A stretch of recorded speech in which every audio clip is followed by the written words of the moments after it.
ഇതൊരു ട്രസ്റ്റാണ്. ഞാനും അപ്പനും സുഭദ്രാമയും മാത്രമുള്ള ട്രസ്റ്റ്. കോടികൾ വരുമാനം ഉണ്ടാവല്ലേ? പിന്നെ ഹെലികോപ്റ്ററൊക്കെ അല്ലേ കോടികൾ വരുന്നത്. കൊയലും വരുന്നുണ്ട്. ഞങ്ങൾക്ക് സ്വന്തമായിട്ട് റിസർവ് ബാങ്ക് വരെ ഉണ്ട്. എവിടെ? കൊടുങ്ങല്ലൂര്. വാര്യര് പോയിട്ടാ? വാര്യര് പോയ വർമാജി വരും. അവര് ശിഖണ്ഡിയെ മുൻനിർത്തി കളിക്കുക.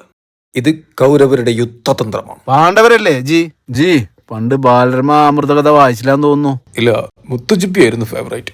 പാണ്ഡവരായാലും കൗരവരായാലും ശിഖണ്ഡിയെ മുൻനിർത്തിയില്ലേ? അതെ, ശിഖണ്ഡി എന്ന് പറഞ്ഞ കേസി കുടുങ്ങുട്ടാ. കോയലി കുടുങ്ങിയില്ല, പിന്നെ ശിഖണ്ഡിയില് പൊളർന്നു.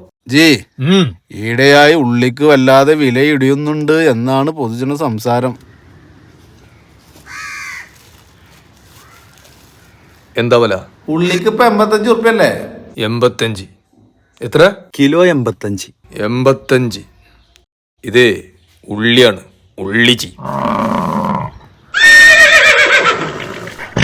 ശിഖണ്ഡിയെ മുൻനിർത്തി കൗരവർ യുദ്ധം ചെയ്തു എന്ന് പറഞ്ഞു. ചുരുങ്ങിയ പക്ഷം ബാലരമ അമർചിത്ര കഥയെങ്കിലും വായിക്കണം എന്നാണ് സുരേന്ദ്രനോട് എനിക്ക് പറയാനുള്ളത്.